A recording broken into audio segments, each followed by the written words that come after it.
Hello everyone, हम लोगों ने क्लास 9th का एनसीईआरटी मैथ से चैप्टर 4 कंप्लीट कर लिया है। आज से हम लोग चैप्टर 5 स्टार्ट करेंगे। इसमें आज हम लोग इंट्रोडक्शन क्लास करेंगे।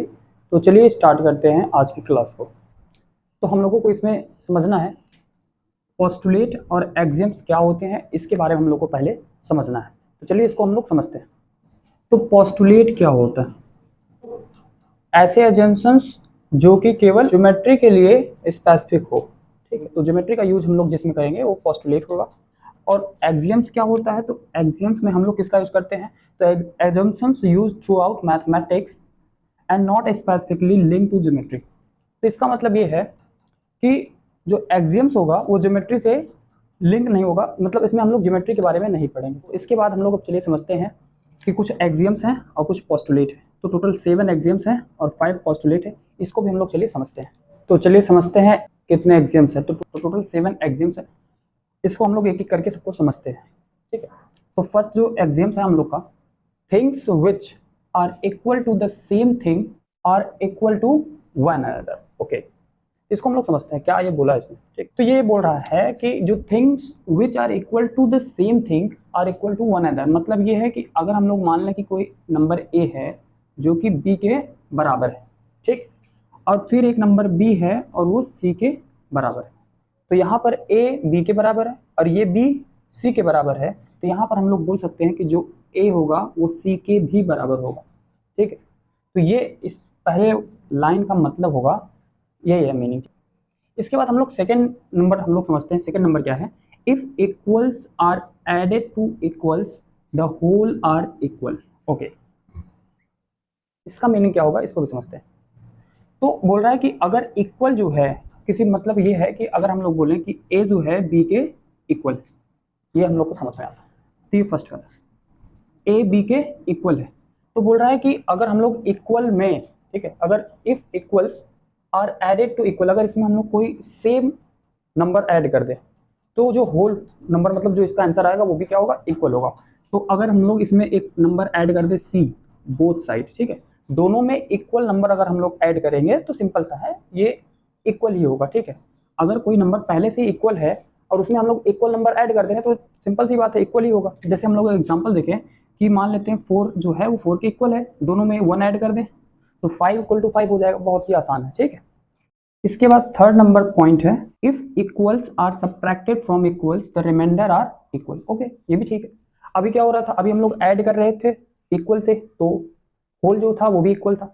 अब हम लोग क्या करेंगे? सब्ट्रैक्ट करेंगे इक्वल से, तो वो जो रिमाइंडर होगा वो भी इक्वल ही होगा। जैसे एग्जांपल देखते हैं, अगर ए जो है बी के इक्वल है और हम लोग इक्वल नंबर से इसमें क्या करेंगे? सब्ट्रैक्ट कर देंगे। दोनों में अगर हम लोग सी सब्ट्रैक्ट करेंगे तो ये बराबर होगा, बिल्कुल बराबर होगा।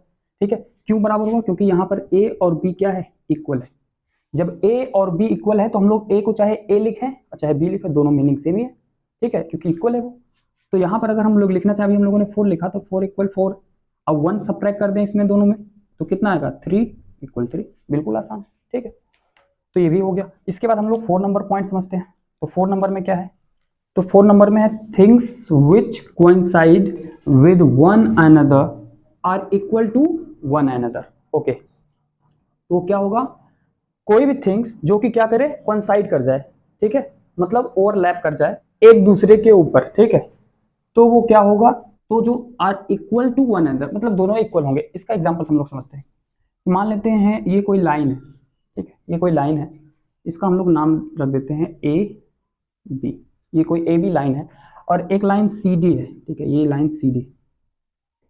इसने बोला है कि कोई भी थिंग, लोग इसको ले लिए, विच कोइंसाइड विद वन अनदर, इसके साथ कोइंसाइड हो जाए, दोनों क्या हो जाए? एक दूसरे पर आ जाए। ठीक है, जैसे मान लेते हैं इसको उठा के इसी के ऊपर अगर रखेंगे और पूरा पूरा इसको क्या कर ले? कवर कर ले, ढक ले इसको। ठीक है, तो यही सी डी भी हो जाएगा और यही ए बी भी हो जाएगा।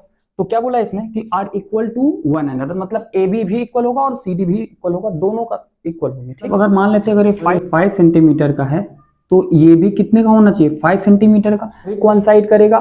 तो 4 नंबर भी हो गया। इसके बाद हम लोग समझते हैं 5 नंबर। 5 नंबर में क्या है? The whole is greater than the part. ये बहुत आसान है। ठीक है, होल मतलब कंप्लीट होता है। तो होल का अगर हम लोग, मतलब ये पूरा है, कंप्लीट है, इसमें से कोई एक हम लोग पार्ट ले लें, कोई भी एक पार्ट ले लें, चाहे ये पार्ट ले लेते हैं सिंगल सा, कोई भी पार्ट लेके हम लोग बाहर कर देते हैं इसको। ठीक है, इसको हम लोग जब बाहर करेंगे तो ये बोल रहा है कि जो इस होल का पार्ट होगा, ठीक है, ये हमेशा होल से छोटा होगा, बिल्कुल होगा, ठीक है। अब जैसे इसमें से हम लोग अगर इस टुकड़े को हटा देंगे तो ये तो हमेशा छोटा होगा ना पूरे से, ठीक है, कंप्लीट तो ये है ना, पूरा ये है, इससे तो ये छोटा ही है, ठीक है, सिंपल है, हम लोग इसको समझ सकते हैं आसानी से। तो जो भी होल का पार्ट होता है वो इससे छोटा होता है, ओके। नेक्स्ट है 6 नंबर कि things which are double of the same things are equal to one another, okay, इसको भी हम लोग समझते हैं। तो अगर हम लोग मान लेते हैं कोई नंबर है 2a, ठीक है, a है नंबर, इसका डबल जो है वो b के बराबर है, और सेम थिंग बोला है तो वही चीज, ठीक है, a का डबल ही c के भी बराबर है, ठीक है।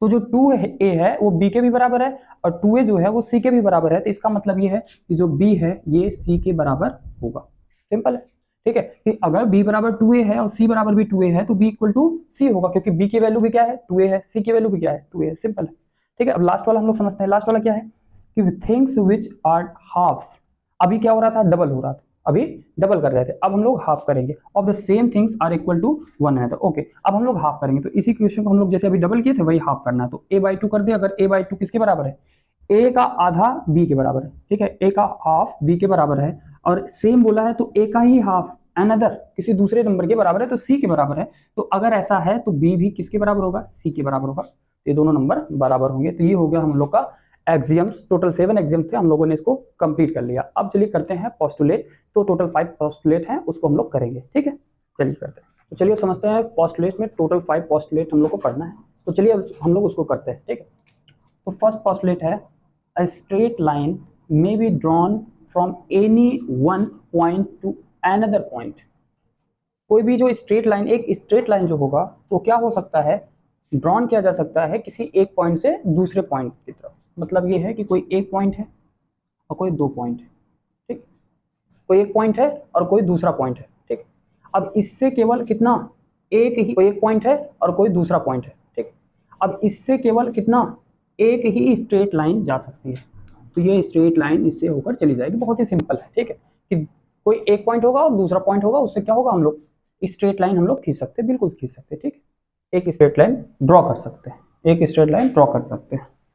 तो फर्स्ट समझ में आ गया। सेकेंड नंबर में बोला है कि a terminated line can be produced indefinitely, मतलब ये कि कोई टर्मिनेटेड लाइन है, मान लेते हैं ये टर्मिनेटेड लाइन है, इसको हम लोग प्रोड्यूस कर सकते हैं इनफिनिटली, मतलब कि इसको ऐसे हम लोग आगे बढ़ा सकते हैं, इधर भी बढ़ेगा और इधर भी बढ़ेगा, ठीक है, कि खत्म नहीं होगा, ये बढ़ता रहेगा, ठीक है, ये बोल रहा है कि हम लोग इसको प्रोड्यूस कर सकते हैं, ठीक है, बिल्कुल। इसके बाद थर्ड नंबर में बोला है a circle can be drawn with any centre and any radius, ठीक है।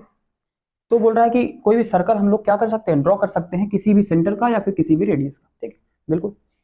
तो हम लोग चाहे सेंटर यहाँ रखें चाहे कहीं भी रखें सेंटर, ठीक है, और कितना भी रेडियस ले, बिल्कुल आराम से हम लोग सर्कल बना सकते हैं, ठीक है, चाहे सेंटर चाहे जो भी हो और चाहे रेडियस जो भी हो, ठीक है, हम लोग कहीं भी सेंटर रख के, रेडियस हम लोग मान लेते हैं कुछ भी 2 सेंटीमीटर का है, बना देंगे ऐसे ही, ठीक है, मान लेते हैं ये 3 सेंटीमीटर का, इसको भी ऐसे बना देंगे, ठीक है, ऐसे बन जाएगा ये, कुछ भी हम लोग इसका, हम लोग जब सर्कल बनाएंगे तो किसी भी सेंटर का और कोई भी रेडियस हो, कितना भी रेडियस हो, हम लोग सर्कल तो बना ही सकते हैं, बिल्कुल, ठीक है, ऐसा तो है नहीं कि कितना भी रेडियस हो हम लोग सर्कल नहीं बना सकते, ठीक है, कोई भी रेडियस हो हम लोग सर्कल आराम से बना लेंगे।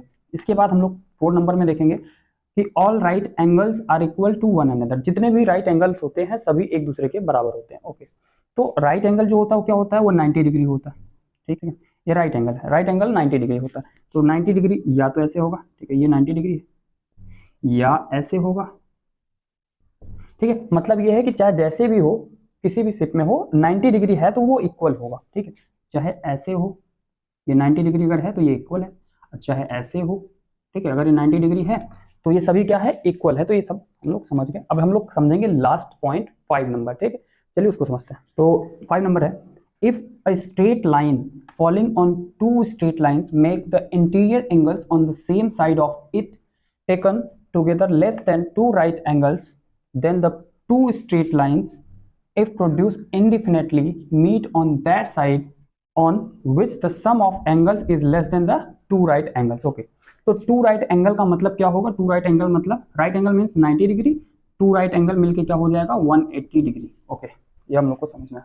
अब यहाँ पर क्या बोला, एक स्ट्रेट लाइन है तो हम लोग क्या करेंगे, एक स्ट्रेट लाइन क्या करेंगे, falling on 2 straight line, 2 straight line पे हम लोग क्या करेंगे, एक स्ट्रेट लाइन को फॉल करेंगे, तो ये एक स्ट्रेट लाइन है, ठीक है, और हम लोग एक लाइन को ऐसे सॉल्व कर देंगे। ठीक, ये स्ट्रेट लाइन हो गया।